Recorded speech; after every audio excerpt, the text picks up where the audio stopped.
साहब, कैसे आप लोग। तो आज आप लोग को मैथ में लेकर मैथ में पढ़ाने के लिए आ रहे हैं ट्रिग्नोमेट्री, जो कि विपिन सर और बहुत अच्छा, बहुत ही धांसू तरीके से आप लोग को आज सिखाएंगे ट्रिग्नोमेट्री का बेसिक भी आप लोग को बताएंगे और अच्छे अच्छे उसमें कॉन्सेप्ट बताएंगे। तो अब जो है आप लोग के सामने आ रहे हैं विपिन सर। तो आइए सर, बच्चों को आप पढ़ाइए ट्रिग्नोमेट्री और किस तरह से बताएंगे अपना थोड़ा बेस्ट कॉन्सेप्ट बच्चों को दीजिए ताकि बच्चों को अच्छा समझ आ सके ट्रिग्नोमेट्री। तो चलिए विपिन सर से आप लोग पढ़िए ट्रिग्नोमेट्री। आइए सर। हेलो स्टूडेंट्स, चलिए आज का टॉपिक है ट्रिग्नोमेट्री। आज आप लोग 10th का ट्रिग्नोमेट्री पढ़ने वाले हैं। ये ट्रिग्नोमेट्री जो है अभी आपके लिए नया है। क्यों? क्योंकि 9th तक ट्रिग्नोमेट्री से कहीं परिचय नहीं होता है। अगर परिचय होता है तो 10th, और 10th में अगर कोई मैथ का टॉपिक मिलता है नया सा तो वह है ट्रिग्नोमेट्री। स्टूडेंट को सबसे बड़ी प्रॉब्लम होती है ट्रिग्नोमेट्री में। क्यों?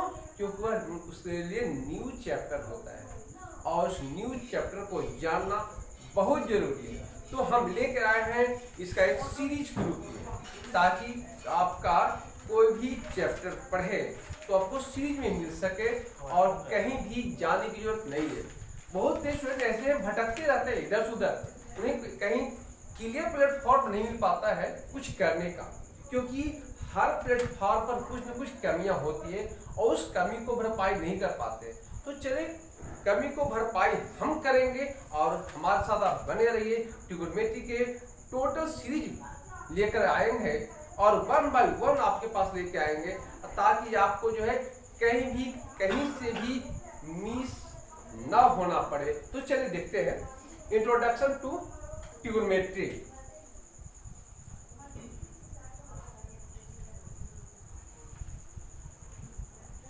Introduction to trigonometry.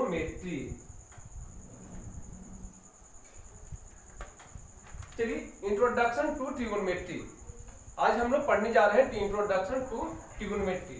सबसे पहले देखेंगे ये ट्रिगोनोमेट्री होती क्या है, ये वर्ड का ओरिजिन क्या है, कहां से आया है। ऐसे अगर वर्ड की बात करें ये ट्रिगोनोमेट्री, तो ये ट्रिगोनोमेट्री जो है हमारे इंडियन मैथमेटिशियन की देन है। ऐसे कहा जाए तो इस पर जो है देखने में लगता है कि ये रोमन की देन है, लेकिन नहीं, ये इंडियन मैथमेटिशियन आर्यभट्ट की देन है, जिसने हमारे लिए शून्य दिया। और इसी ट्रिगोनोमेट्री के बदौलत आज हम लोग बहुत कुछ कर रहे हैं। तो चले इसको जो है उसने जो ट्रिगोनोमेट्री वर्ड दिया था वह इसका मीनिंग क्या होती है पहले देख लेते हैं। ट्रिगोनोमेट्री ये जो वर्ड है 3 छोटे छोटे वर्ड से मिलकर बना है। फर्स्ट है ट्राई, सेकेंड है गॉन और थर्ड है मेट्रॉन। 3 वर्ड से मिलकर बना है। Tri means 3, gon means side और metron means measure. Metron means major.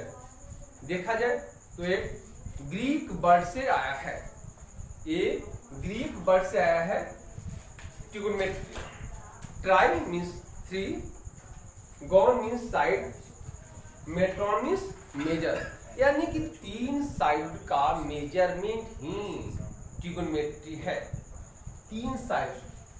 तो 3 साइड किसमें होती है स्टूडेंट्स, इसको देखेंगे।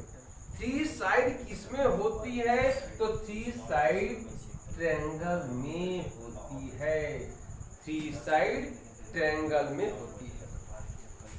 किसी भी ट्रायंगल में 3 साइड होती है। और तो क्या ट्रिगोनोमेट्री रियल में ट्रायंगल का स्टडी है? हाँ, ट्रिगोनोमेट्री रियल में ट्रायंगल का ही स्टडी है, लेकिन एक कंडीशन है उसके साथ। एक कंडीशन है कि उसके साथ राइट एंगल ट्रायंगल होना चाहिए। तो किसी भी ये जो है राइट एंगल ट्रायंगल नहीं है, तो क्या इसका हम एरिया नहीं निकाल सकते, इसका एरिया नहीं फाउंड आउट कर सकते हैं। चलिए कैसे, अगर इस पर जो है इसमें एक राइट एंगल ट्रायंगल बना दिया जाए, इस पर परपेंड किया जाए, तो एक राइट एंगल ट्रायंगल इस साइड में भी इस साइड में, तो इसका मेजरमेंट हो सकता है। तो रियली में ट्रिग्नोमेट्री क्या होती है, साइड और एंगल का रिलेशन शो करता है किसके साथ, राइट एंगल ट्रायंगल के साथ। राइट एंगल ट्रायंगल के साथ एक रिलेशन शो करता है ट्रिग्नोमेट्री। तो हम लोग इसमें हम राइट एंगल ट्रायंगल का स्टडी करेंगे। तो देखते हैं ये जो ट्रिग्नोमेट्री होती है इसमें एक राइट एंगल ट्रायंगल होना चाहिए। चलिए एक राइट एंगल ट्रायंगल होना चाहिए ट्रिग्नोमेट्री में, ये तो क्लियर हो गया कि ये क्या है, राइट एंगल ट्रायंगल है। इसमें इसे हम मान लेते हैं ए बी और सी, किसी साइड से हम इसको मेजरमेंट कर सकते हैं, इस साइड से भी, इस साइड से एंटी क्लॉक और क्लॉकवाइज एज यू लाइक। तो चलिए ए बी सी इसमें 90 डिग्री है, और ये जो है राइट एंगल है, तो ये दोनों जो एंगल होगा वह एक्यूट एंगल होगा, क्योंकि एक राइट एंगल ट्रायंगल में एक ही राइट एंगल ट्रायंगल होती है, एक राइट और दो एक्यूट एंगल होती है। अगर इसे हम एक एंगल ए है और एक एंगल ए है, यानी कि एक एंगल ए और एक एंगल सी, इसमें किसी को हम हेड बना लें, सपोज दैट अगर हम थीटा, इसको हम एंगल सी को थीटा मेजरमेंट कर लें कि थीटा है, तो यह एंगल क्या होगी, यह एंगल होगी 90 माइनस थीटा। कितना होगी, 90 माइनस थीटा।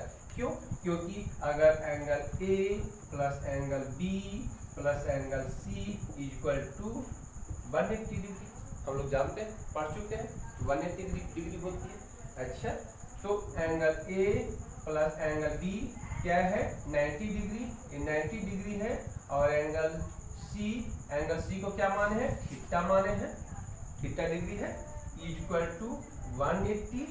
तो एंगल ए इक्वल टू क्या होगा, ये दोनों को हम जब राइट हैंड साइड में रखेंगे तो क्या होगा, 180 माइनस 90 माइनस थीटा, क्या होगा 180 माइनस 90, तो कितना होगा 90 माइनस थीटा। इसका मतलब कि अगर एंगल सी थीटा है, अगर एंगल सी थीटा है तो एंगल ए कितना होगा, 90 माइनस थीटा हो गया। ये दोनों क्या हो गया, एक्यूट एंगल। ये तो क्लियर हो गया। इसको अगर थीटा मानेंगे तो इसको ये 90 है, तो ये जो एंगल ये होगा वह कितना होगा, 90 माइनस थीटा। अगर इसे हम थीटा माने, एंगल ए को थीटा माने, तो सी कितना होगा, 90 माइनस थीटा। किसी को भी हम हेड मान सकते हैं, चाहे ये सी को मान ले या ए को मान ले, किसी को हम हेड मान सकते हैं। तो चलिए देखते हैं कि इसमें 3 साइड है और 3 एंगल है, 3 साइड और 3 एंगल, इसके बीच जो रिलेशन होती है उस रिलेशन को देखेंगे। उसमें 3 साइड और 3 एंगल के बीच कितने रिलेशन हम बना सकते हैं, कितने रिलेशन को हम इसको बना सकते हैं, 3 साइड और एक एक्यूट एंगल के साथ कितने रिलेशन बना सकते हैं। तो देखेंगे इस रिलेशन को कैसे बनाएंगे। चलिए आप जो है इसका रिलेशन देखेंगे। ये राइट एंगल ट्रायंगल है, इसमें ए बी सी कितने साइड है, 3 side, A B C and A C, ये 3 साइड है। और ये 3 साइड के बीच जो रिलेशन है उसको हम लोग देखेंगे। ये 3 साइड के बीच मैक्सिमम कितने रिलेशन हम बना सकते हैं। ये 3 साइड के बीच मैक्सिमम हम जो रिलेशन बनाएंगे किसका साथ, एक एक्यूट एंगल के साथ। एक इसे हम हेड मान लेते हैं, किसी को हम हेड मान सकते हैं, चाहे सी को मान ले या ए को मान ले, किसी को हम हेड मान सकते हैं। इसे हम अगर सी को हेड मान लें और इसको एक थीटा एंगल से मेजर कर दे तो क्या होगी, ए 90 माइनस थीटा होगी ये 90 माइनस थीटा, क्योंकि ये एंगल कितना है 90 डिग्री है। ये एंगल कितना है 90 डिग्री है। तो चलिए अब जो है दो साइड को हम लेंगे। सबसे पहले क्या लेंगे, साइड ए बी एक साइड ए बी लेंगे और एक ए सी लेंगे, ए बी बाई ए सी। ये दो साइड ले लिए, ए बी और ए सी दो साइड ले लिए। अब इसके और एक एक्यूट एंगल, इसको हम हेड मान लेते हैं, एक्यूट एंगल थीटा के साथ एक रिलेशन क्या है, तो इस रिलेशन को हम अगर साइन थीटा से मेजर कर दे तो सबसे पहले देखते हैं ये जो रिलेशन है साइड और एंगल के बीच, इसको भी भारतीय मैथमेटिशियन आर्यभट्ट ने बताया था, लेकिन उसे साइन न मान करके जया माना था। क्या माना था? जया। ये जया, और उसको पहले हम उसको देख लेते हैं तो हिंदी में उसने क्या माने थे, बाद में उसको ट्रांसलेट किए थे एडमंड गुंटर ने, उसको अंग्रेजी में ट्रांसलेट किए थे। साइन को मानने का श्रेय एडमंड गुंटर को जाता है, लेकिन जया माने थे उसको आर्यभट्ट ने माने थे। तो साइन, इसको जया के लिए क्या माने थे, एक साइड दो साइड और एक ए बी है, ए बी बाई ए सी, इसको जया माने थे, और एक थीटा के साथ रिलेशन जया। इसके बाद जो है कोजेया, स्पर्श जया,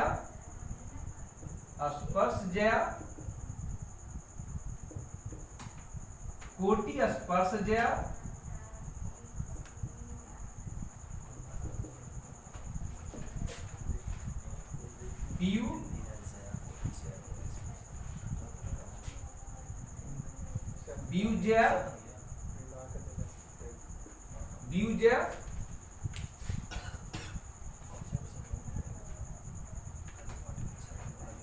ब्यूजया, और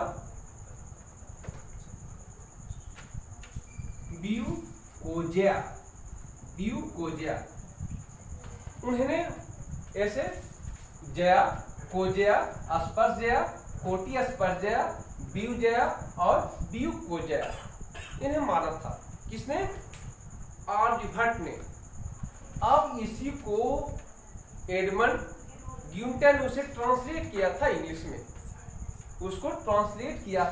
में, क्या किया था देखिए, जया को पहले इसको हम लोग डिस्क्राइब कर लेते हैं, बाद में इसको साइड पे देखेंगे। जया को क्या माना था? साइन, एक कोजेया के कोसाइन, जया कोजेया, स्पर्श जया को टेंजेंट, कोटि स्पर्श जया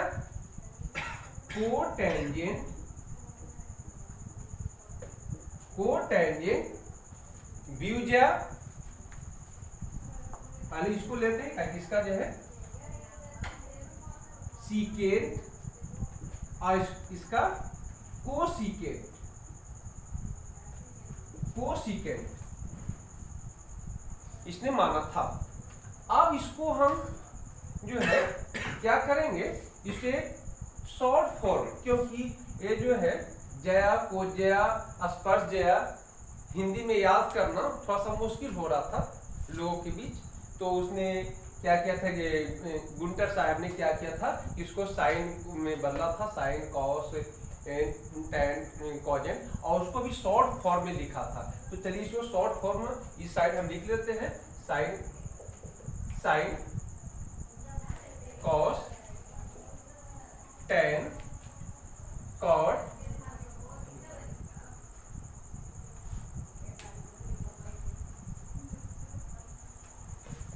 इससे साइड आपको स्पष्ट दिख सके। चलिए, sine cos tan cot sec cosec.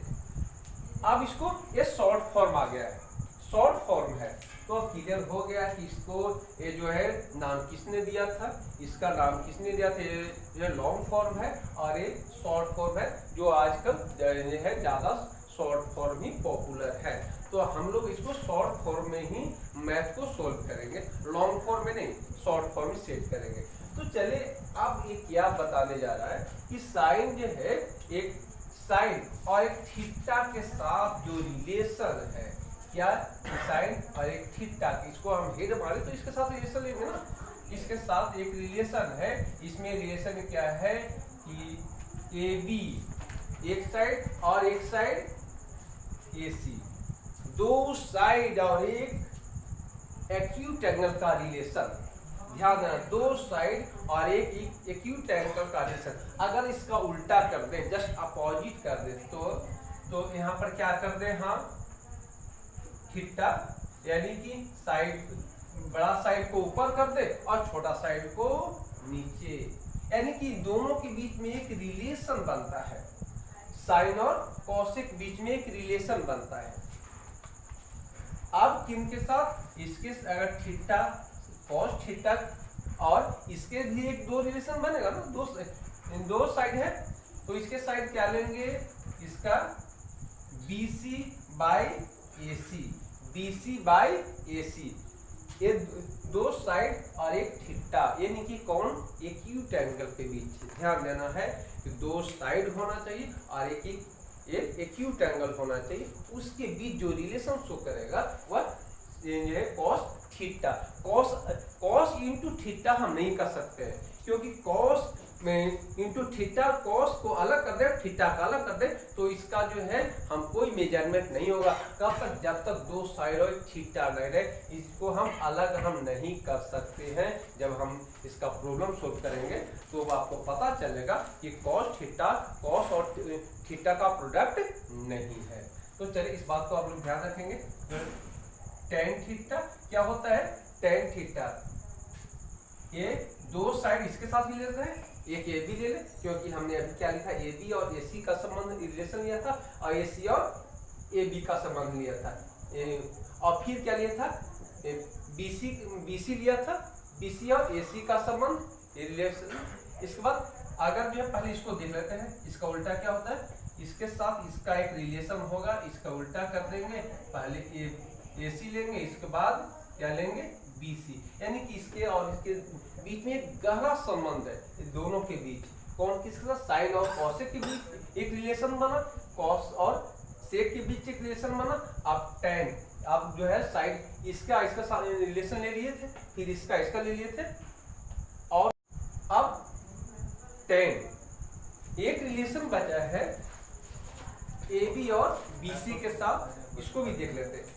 A B by B C, उसका अपोजिट क्या होगा, B C by A B, यानी कि इसके साथ जो रिलेशन बना, देखिए इसमें कितना साइड है, 3 साइड, एक एक्यूट एंगल के साथ और 3 साइड के साथ जो रिलेशन बना, फर्स्ट रिलेशन बना ए बी और ए सी के साथ, ए बी बाई ए सी, और एक एक्यूट एंगल के साथ उसको हम साइन थीटा बोले। क्लियर हो गया, ए बी बाई ए सी और एक्यूट एंगल के साथ जो रिलेशन बना उसे हम साइन थीटा बोले। इसके बाद उसका उल्टा, यानी कि ए सी बाई ए बी और एक थीटा के साथ जो रिलेशन बना उसे हम कॉसेक बोले। क्लियर हो गया। अब इसके साथ बी सी बाई ए सी और थीटा का साथ रिलेशन बना उसे हम कॉस बोले। अब उल्टा कर दे, ए सी बाई बी सी और उसका थीटा के साथ रिलेशन बना उसे हम सेक कहेंगे। और अब है A B by B C और थीटा का साथ रिलेशन जो बना उसे हम क्या बोलेंगे, टेन। अब B C by A B के साथ और थीटा के साथ जो रिलेशन बना वो रेशियो के साथ, तो उसे हम क्या बोलेंगे, कॉट। तो क्लियर हो गया कि इसके साथ कितना रिलेशन बना, 6 रिलेशन बना। अब 6 रिलेशन से अधिक रिलेशन हो नहीं सकता है, यानी कि इसके साथ 7 रिलेशन हो सकता है, 8 रिलेशन हो सकता है, नहीं, ये इम्पॉसिबल है। क्यों? क्योंकि अगर साइड तो 3 है ना, और एक थीटा के साथ हम रिलेशन बना रहे थे, तो क्लियर हो गया। अब इसे नॉमिनेट कर लेते हैं कि ये साइड जो पड़ा हुआ है उसे हम क्या कहेंगे। चलिए, इसे जो आर्यभट्ट ने इसे जो है नीचे जो जिस पर पड़ा हुआ है ट्रायंगल उसे आधार का, आज हम जिसको बेस कहते हैं इंग्लिश में, तो हम लोग इंग्लिश को लेकर चलेंगे क्योंकि ये जो है हर लोग इसको फॉलो कर रहे हैं। तो चले हम लोग बेस इंग्लिश को फॉलो करते हुए चलेंगे। इसको क्या बोलेंगे, बेस। जिस पर ट्रायंगल टी का होता है उसको हम बेस कहते हैं। क्लियर, उसे हम बी से इंडिकेट करेंगे, बी से इंडिकेट करेंगे। जिस पर ट्रायंगल टी का होता है उसे हम बेस कहेंगे। और एक्यूट एंगल का, इसमें दो एक्यूट एंगल है, तो एक्यूट एंगल का सामने से खड़े होकर, यहाँ से देखिएगा, सामने से इसके खड़े होकर अगर एक्यूट एंगल इस से देखिएगा, जो साइड दिखाई पड़े सामने से अपोजिट, जस्ट अपोजिट, उसे हम क्या बोलेंगे, उसे परपेंडिकुलर बोलेंगे। P for perpendicular. उस साइड को क्या बोलेंगे, इसे हम परपेंडिकुलर बोलेंगे। तो क्लियर हो गया कि परपेंडिकुलर, परपेंडिकुलर क्या है, ये बेस क्लियर हो गया। अब अगर 90 डिग्री के सामने का साइड, जस्ट अपोजिट जो साइड हमको दिख रहा है उसे हम हाइपोटेनस एज से इंडिकेट करेंगे। इसे हम हाइपोटेनस एज से इंडिकेट करेंगे। अगर हम इस एंगल की बात करें, अगर इसको हम थीटा, भी थीटा हम किसको माने थे, सी को थीटा माने थे, हेड माने थे। अगर हम इसको एंगल को एक थीटा मान लिए, एक को, तो क्या होगा, तब इसके सामने का जो साइड होगा वह परपेंडिकुलर होगा और यह बेस होगा। ये आप पर डिपेंड करता है कि किसे आप जो है थीटा मान करके मेजर करते हैं। अगर इसे थीटा मानते हैं तो ये हाइपोटेनस, ये परपेंडिकुलर होगा। अगर इसे थीटा मानकर हेड मान कर मेजर करते तो ये परपेंडिकुलर होगा। यानी कि दोनों चेंज होगा, बेस और परपेंडिकुलर चेंज होते रहता है, लेकिन ये हाइपोटेनस चेंज नहीं होगा, ये हाइपोटेनस चेंज नहीं होगा। तो ये जो है परपेंडिकुलर, बेस और हाइपोटेनस, तीन जो साइड है इसमें एक रिलेशन है। इस रिलेशन को कौन दिया था, पाइथागोरस ने दिया था। इस रिलेशन को किसने दिया था, पाइथागोरस ने दिया था। एक राइट एंगल ट्रायंगल में जो रिलेशन होती है उस रिलेशन को हम देख लेते हैं कि क्या दिया था। रिलेशन दिया था कि अगर हाइपोटेनस का स्क्वायर किया जाए, हाइपोटेनस को स्क्वायर किया जाए तो वह जो है परपेंडिकुलर और बेस के स्क्वायर के सम के इक्वल होता है। उसने दिया था कि अगर हाइपोटेनस का स्क्वायर किया जाए तो वह किसके, बेस के स्क्वायर और परपेंडिकुलर के स्क्वायर के सम के इक्वल होता है। यानी कि हाइपोटेनस का square is equal to square sum of perpendicular plus sum of base का स्क्वायर। यानी कि हाइपोटेनस का स्क्वायर को देखा जाए तो किसके, ये दोनों में जो रिलेशन बनती है वह परपेंडिकुलर का स्क्वायर और बेस के स्क्वायर के सम के इक्वल होता है। इसको तीनों के नीचे की रिलेशन हो गई। तो इसने देखिए रिलेशन किसका, साइड के साथ रिलेशन क्या होती है। अब देख लीजिए कि ये जो है आपने साइड एंगल के बीच जो रिलेशन थी एक क्लियर हो चुका है, एक क्लियर हो चुका है। नेक्स्ट अब हम लोग इसका एग्जाम्पल सोल्व करेंगे ताकि आपको जो है हर वीडियो में हर लेसन का एक लेसन का कंप्लीट सॉल्यूशन मिल सके। तो नेक्स्ट वीडियो में हम लोग देखने वाले हैं एनसीईआरटी एक्सरसाइज का 8.1 का क्लियर 1 to टोटल चैप्टर जिसमें है उसका सॉल्यूशन देखने वाले हैं। तो नेक्स्ट वीडियो में हम लोग उसको एनसीईआरटी एग्जाम्पलर हम लोग देखेंगे। तो चले हम लोग नेक्स्ट वीडियो में, हाँ आप लोग जो है उस पर कमेंट करते रहिए कि आपको कौन सा वीडियो चाहिए और उसको क्या क्या चाहिए। उसमें अगर आप देखते हैं कि इसमें कोई प्रॉब्लम है आपको हो रहा है तो उसमें आप कमेंट में लिख सकते हैं। तो चले हम जो है नेक्स्ट वीडियो में ले चलेंगे 8.1 एनसीईआरटी एक्सरसाइज। तब तक के हमारे साथ बने रहिएगा। Thank you.